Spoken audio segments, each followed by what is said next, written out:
Sparkles, and welcome back to my channel. Today I'm going to tell you the story of my life from the beginning.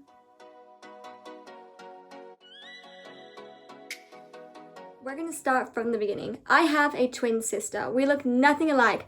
She has dark brown hair, I have light brown hair. I did have really blonde hair as a baby, and we were also my parents' miracles because they already had my brother. My brother was born in 2000, and so he was already like a few years old, and they were trying to give my brother a sibling. Whether it was a boy or a girl, they didn't care.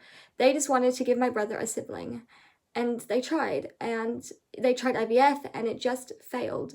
So then they went to another doctor because this doctor said, sorry, I can't do anything else.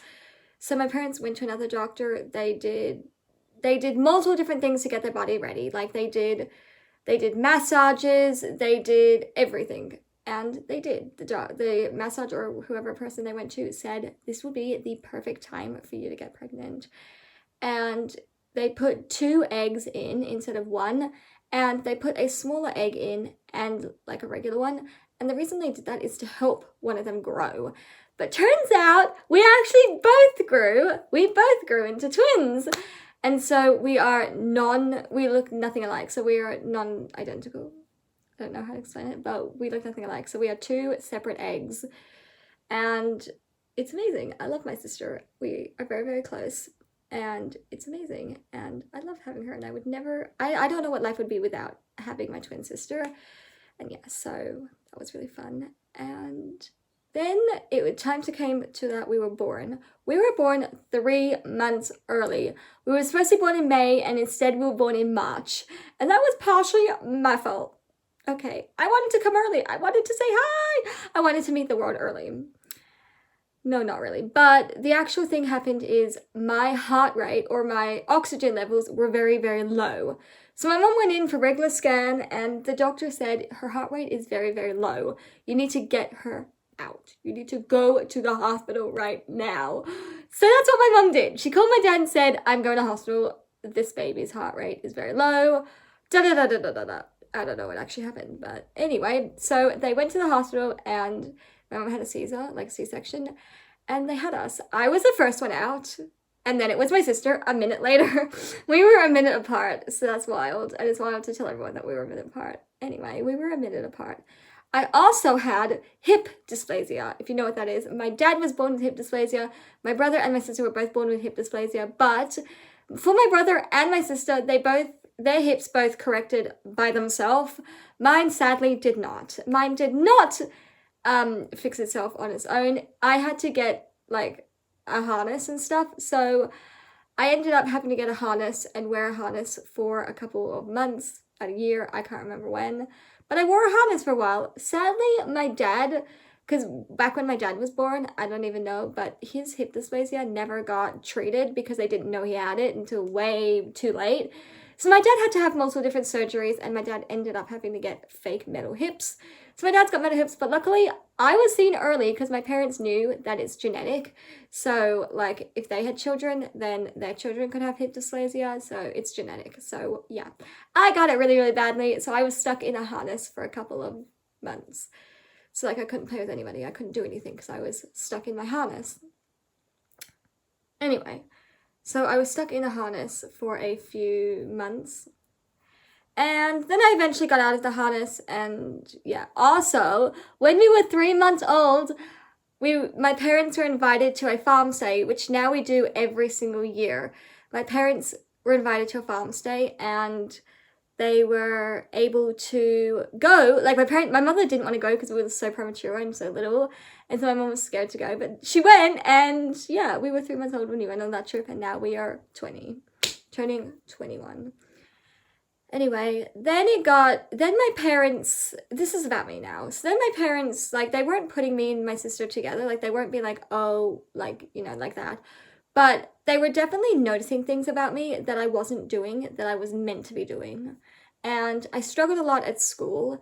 And so, well, actually, this is before I even went to school. They just noticed a few things, and they ended up taking me to get my head checked. Like, you know when they get all the things and they put all the things on your head? actually turns out that did nothing because it didn't tell me anything. Like I didn't have any abnormalities or anything like that. It only came back that I had a very, very, very, very small sign of special needs, like very, very small. So like it wasn't even anything, but I did need help at school. So the first school I went to, it was like a fully learning school, and that one was not very good. Like that school was not the best. But then I went to my sister's school, and that school I was not smart enough for, but because I just needed a bit of help. Then I went to another primary school, and I just needed a bit, like that was a bit too much, but that was okay school, like that primary school's okay. Then in high school I went to like a learning support, and I went to like a learning support high school, and I went to a mainstream high school, so it was a bit of both, which I really, really enjoyed. I loved high school, and so it was really, really, really fun, but I just needed a tiny bit of help, like math, English, reading, I struggled with, but day-to-day life I do not struggle with. It's just like when it comes to like learning, like I can still read and I can do like basic math, but I never got diagnosed or anything. And now that I'm 20, I don't even think I want to be diagnosed, because day-to-day life I don't struggle. Like I don't struggle day-to-day, but anyway. And I just want to say that even if you do struggle, it's fine. It is okay to not be like everybody else. It is okay not to think, act, be like everybody else.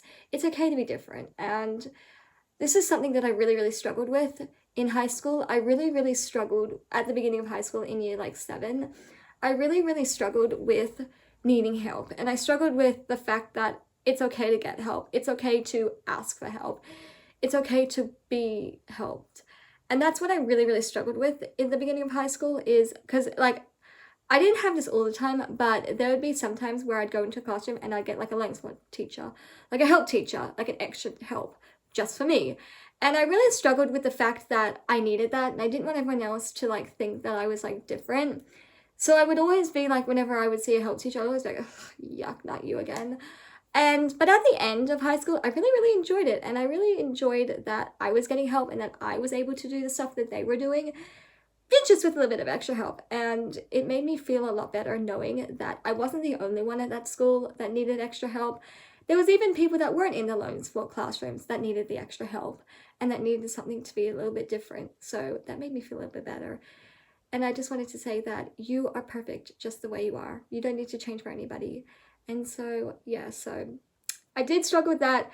But then I realized that it's okay to ask for help and it's okay to do stuff that's different. But yeah, I just would always, at the beginning, I would just always feel like I didn't need to help. I would just sit there and struggle, which you should never do. So then year 9 rolls around. It was year 8 and year 7 is when I kind of struggled with that, but year 9 rolls around and I'm definitely completely different. I'm asking for, yeah, anyway.